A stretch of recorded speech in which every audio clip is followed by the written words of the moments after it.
Kakinada rural MLA కన్నబాబుకు మాజీ MPP TDP నేత కాపు సద్భావన సంఘం రాష్ట్ర అధ్యక్షుడు వాసిరెడ్డి యేసుదాసు సవాల్ విసిరారు.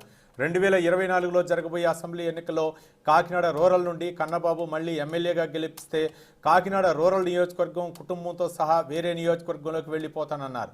తాను ఓడిపోతే కాకినాడ రూరల్ నియోజకవర్గం విడిచి వెళ్లిపోతారా అంటూ ఛాలెంజ్ విసిరారు. వాకాలపూడి, వలసపాకల గ్రామాల పరిధిలో నూతన సంవత్సర శుభాకాంక్షలు తెలుపుతూ తెలుగుదేశం పార్టీ ఏర్పాటు చేసిన ఫ్లెక్సీలు తొలగింపుతో వివాదం రాజుకుంది. ఫ్లెక్సీలు తొలగింపు తుగ్లక్ చర్యగా వాసిరెడ్డి అభివర్ణించారు. ఓటమి భయంతోనే పంచాయతీ అధికారులపై ఒత్తిడి చేసి ఫ్లెక్సీలు తొలగించారని విమర్శించారు. తన ఇంటి ముందు కట్టిన ఫ్లెక్సీలు కూడా తొలగించడం చూస్తుంటే కన్నబాబుకు ఓటమి భయం పట్టుకుందని పేర్కొన్నారు. కన్నబాబు ప్రతిపక్షంలో ఉండగా ఫ్లెక్సీలు కట్టుకోలేదా అని ప్రశ్నించారు వాసిరెడ్డి. ఏ వ్యక్తితో కూడా ఏ విధమైనటువంటి గొడవలు కానీ, ఏ విధమైన ఆడవారితో కానీ, మగవాళ్ళతో కానీ, కులంతో కానీ, ముస్లిం, క్రైస్తవులు అందరితో సమానమైనటువంటి వ్యక్తి.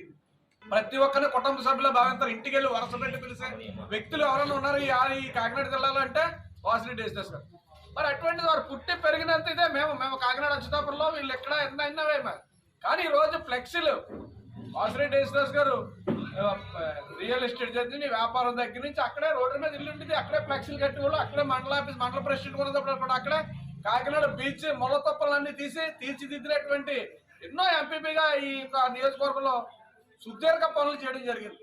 ఈవేళ పెట్టినయే మీరు డెవలప్ చేయలేదు. కాకినాడ బీచ్ ఎక్కడ ఉందో తెలియట్లేదు, మళ్ళీ తుప్పలు అయిపోయాయి. సాంప్రదాయాలు అంటే ఇదా?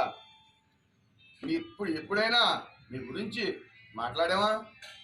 చాలా బాధాకరం.